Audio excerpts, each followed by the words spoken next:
mobile phone for the AVH assessment. Apparently, the technique is also deep learning. Thank you. Thank you, everyone, for being here today.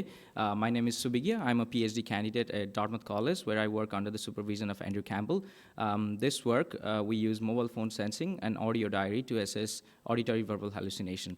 And this is a collaboration between Dartmouth College and UW.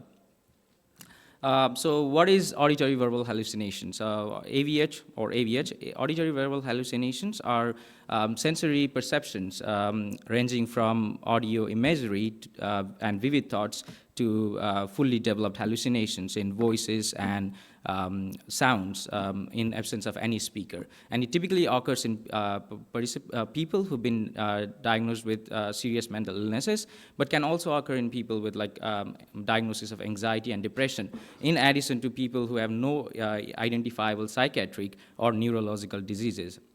So people living with AVH have a wide range of treatment and clinical care needs, as well as their clinical status can change throughout their lives. It is full of complex experiences, so we feel like it is an important topic to assess in terms of its impact and severity across different populations. Typically, in clinical settings, AVH has been assessed using retrospective self-reports, but this has its own challenges, right? So patients with a severe AVH usually come from economically disadvantaged and socially isolated communities that lack adequate treatment resources, and they may be reluctant to seek treatment. Same is the case with patients with less severe AVH, where they do not want to engage in clinical settings due to stigma or other related concerns. And this is where mobile sensing could be helpful, especially because framework like Student Life and Aware and others have shown that there are relationships between behavioral data captured from mobile phones and different mental health aspects, right? But one thing we specifically focus on this work is in audio diaries, because we can collect audio in naturalistic environment with the help of that. And some of the prior works have shown that there's a relationship between speech patterns and mental health. For instance, the longer pause durations or incoherence in speech, or lexical diversity, all of these are somehow related to mental health. So in this work, we prompt participants from 9 a.m. to 9 p.m. 4 times at random time to submit their audio diary. So we're basically augmenting the Student Life app to solicit this response to assess AVH. We recruited 384 participants through online as well as community-based approach. For online, we're using basically Google Ads and focused on these predefined keywords to do with AVH, whereas for community-based approach, it was about flyers and referrals going through referral clinics. At the start of the study, we asked participants to submit this questionnaire called Hamilton Program for Schizophrenia Voices Questionnaire, which is a very standard questionnaire that divides people into 3 groups based on their AVH symptoms: mild, moderate, and severe. So we combine the mild and moderate, so we're basically looking to classify people into either non-severe or severe group using audio diary, a professionally transcribed text of that audio diary, and mobile sensing data.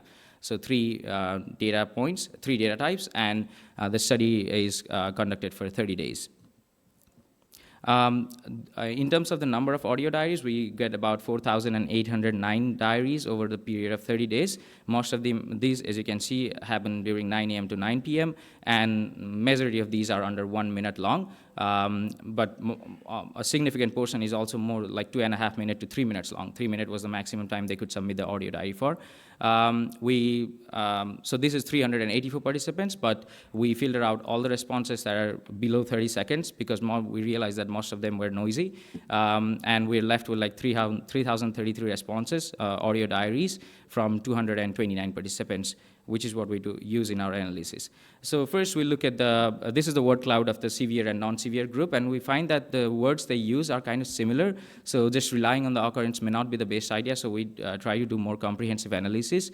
Note that 32% of the participants fall in the severe category after filtering them out. So first we start with traditional machine learning, where we're generating these handcrafted features, acoustic features, linguistic features based on Luke, and then sensory data features, mobile sensing data. We obtained best performance XC boost, getting a macro F1 score of 0.6 set, and a weighted F1 score of 0.72. We use SAP to provide some interpretability, and some of the things to highlight here, the severe group has less frequency of like words around hearing things, but they use the words around death more. They have a higher deviation in illuminance during night, fewer call-ins during nights, and also audio differences in audio, such as, I think, shorter duration of continuously voiced reasons. Next, we look at like deep learning, and we convert the acoustic signals into Mel spectrogram for this. Transcripts, we use pre-trained BERT to generate text embeddings, and sensor data, we use both within-person and between-person normalized data of 103 features, and use the entire 30 days sequence. We train two different kinds of models for each of these data types. One is bidirectional GRU, and another is a self-attentive model. We find that a self-attentive model performs better for text and audio diaries, but does not necessarily improve the performance for bidirectional, the sensory data, probably because like focusing on certain days does not lead to any better performance for sensory data. So in the end, we combine all this the optimal architecture for each of these different data points to create a single architecture, and then the output is fast concatenated through a concatenated and sent through a fully connected network to generate the predictions at the end. One thing you'll notice here is we also experiment with what happens if we, instead of starting with the 0 input for the text sequence embedding, we use the audio, we use the prior knowledge of the audio sequence and use that as a starting point for learning the text attentive embedding. And apparently that leads to better performance than just starting with the 0 input. So the results here point to both like professionally transcribed as well as automated speech recognition. We wanted to see if we can actually deploy it in real time, like what if the process was fully automated. And you'll see the performance is 0.81 versus 0.76 for macro F1 and 0.84 versus 0.80 for weighted. So not that big of a loss.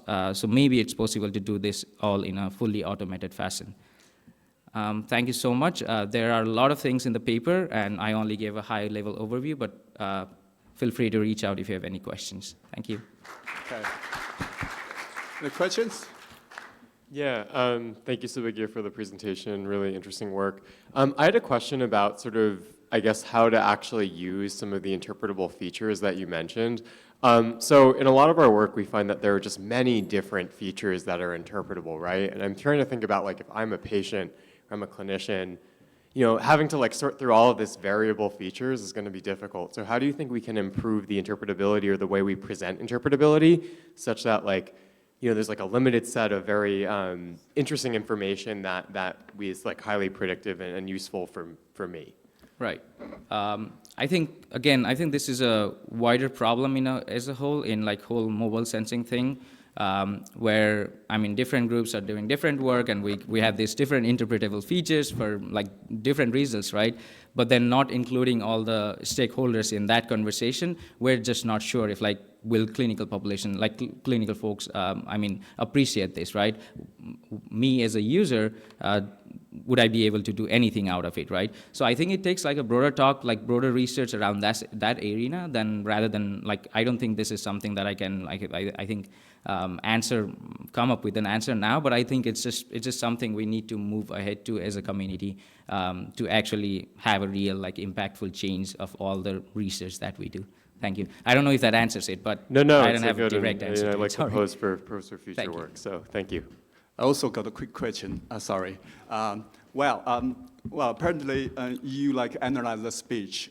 Well, so are there any privacy issues because you know you analyze the content, but you know like initially for the patient with AVH, you mentioned that when they're severe, they are isolated, they're not willing to share. You know, how will they gonna share their like